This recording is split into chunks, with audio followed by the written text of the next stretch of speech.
ঈদের ছুটির পর থেকে চট্টগ্রাম মেডিকেল কলেজ হাসপাতালের শিশু ওয়ার্ডে পাল্লা দিয়ে বাড়ছে রোগীর সংখ্যা। প্রচণ্ড জ্বর আর লালচে র্যাশ নিয়ে হাসপাতালে আসছে নানা বয়সের শিশু। শুরুতে সাধারণ ওয়ার্ডে চিকিৎসা দিলেও সংক্রমণ ঝুঁকি এড়াতে খোলা রয়েছে আলাদা ওয়ার্ড। বর্তমানে এই বিশেষায়িত ওয়ার্ডে ভর্তি আছে 18 জন শিশু। একজনের শরীরে হাম এবং একজনের শরীরে শনাক্ত হয়েছে রুবেলা ভাইরাস।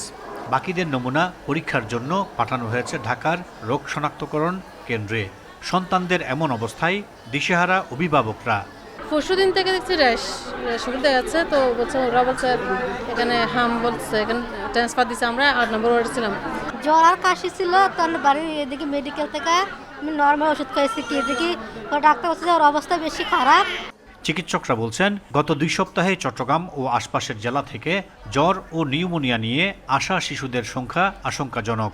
আক্রান্তদের বয়স 6 মাস থেকে 15 মাসের মধ্যে। এখন যেহেতু 2-1টা হাম পাওয়া গেছে, তাহলে আমরা চাচ্ছি না যে হামটা বিস্তার হোক। এটা আমরা হামের রোগীকে আইসোলেশন করে রাখি। সোমবার চমেক হাসপাতালের এই হাম কর্নার পরিদর্শনে যান সিটি মেয়র ও সিভিল সার্জন সহ ঊর্ধ্বতন কর্মকর্তারা। দেশের অনেক জেলায় টিকা সংকট থাকলেও চট্টগ্রামে পর্যাপ্ত মজুত আছে বলে দাবি তাদের। আমাদের সব সেন্টারে কিন্তু টিকা দেওয়া হচ্ছে, এবং শুধু এই 6 ইমিউনাইজেশন যে শিডিউল সেটা না, আমরা এর বাইরেও আমরা যে টিকাগুলো দিচ্ছি সেটা বাচ্চা মেয়েদের যে কার্সিনোমা সার্ভিক্স প্রিভেন্ট করার জন্য আমি সেটা ডেইলি টিকাটা দিচ্ছি। যে সমস্ত জায়গায় পজিটিভ পাওয়া গেছে আশেপাশে প্রায় 120টা বাড়িকে চার্জিং করে আমরা আইপিসি করছি। আমরা যদি কোনো টিকা না পেয়ে থাকে বাচ্চারা, আমরা টিকা দেওয়ার ব্যবস্থা করছি।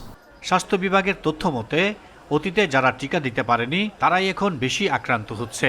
বিশেষ করে শহরের বস্তি এলাকা ও কক্সবাজারের রোহিঙ্গা ক্যাম্পের শিশুরা রয়েছে উচ্চ ঝুঁকিতে। সংকট মোকাবেলায় দ্রুত বিশেষ ক্যাম্পেইন শুরুর তাগিদ সংশ্লিষ্টদের। Ahsan Riton, independent news, Chittagong.